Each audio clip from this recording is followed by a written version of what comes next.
your line is the Slack acquisition stretches our conviction. Is it about Slack? Is it about having a plate that's too full or something more? No, it's more about Slack. I think having a plate that's too full has not generally been an issue for Salesforce. I mean, this is a very large company that's scaled very rapidly and has taken on a lot and executed successfully. So it's really about our view that I think Slack kind of stretches the thesis of what Salesforce is trying to be. And it's sort of a question of they have to own everything out there that their broader ecosystem interacts with or not. And, you were talking about Teams earlier. I think that begs the question of sort of how users will interact with applications in the future and Salesforce taking a stance there that we don't necessarily think makes sense. Does that mean that you do not believe Microsoft is necessarily in any kind of crosshair? I think I agree with the conversation you had before about a little bit of an obsession with Microsoft. But if you look at where the two companies sit today, I mean, Microsoft's market share in the front office is extraordinarily low. And argue, my view would be they haven't been that successful in that market. Maybe they acquire to get into that market in the future, and Salesforce is trying to get ahead of that. But I don't really see the companies as having as much overlap as is being played up right now. And I think really, Teams as an interface, as a productivity interface, has been quite successful just because Microsoft is ubiquitous. And it's, I think, very hard to get around that.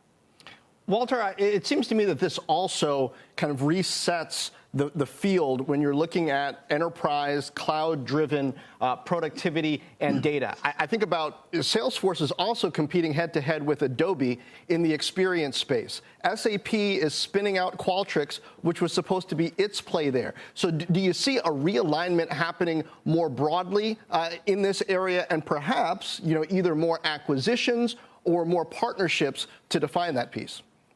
Look, I see right now Salesforce is far out in the lead in this front office market, whether you call it a customer experience or what have you. There's lots of ways to look at it. But Salesforce is, double, triple the size of any competitor and is running fast and executing well. So I view it as everybody else is trying to catch up, I think, realizing that this is a very attractive market. You mentioned a few of the players that are trying to do that.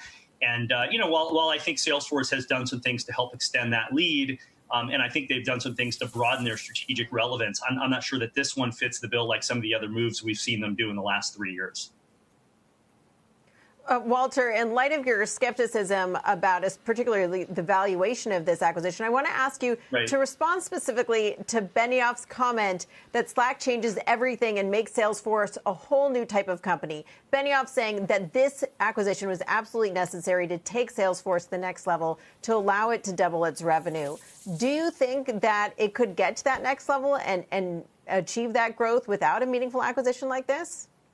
Yeah, so I guess I would look at it and say I think each acquisition that they've done that's been large has definitely put them in new categories that open up significantly more revenue to them than they had in the past.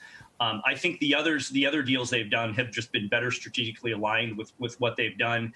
And here, I think this is a landscape that's just very different than the others they've gone into. I mean, if you look at MuleSoft and Tableau, I mean, they bought the leader in the space, really unquestionably the leader in the space. And this company, Slack, is not necessarily the leader in the space. And I think it's just a very hard space to become a leader. So, paying up for an acquisition that puts them in a leadership position in a new market is something that I've clearly endorsed in the past with those two past deals. I just think this one doesn't put them in the position in this new market that some of those other deals have done.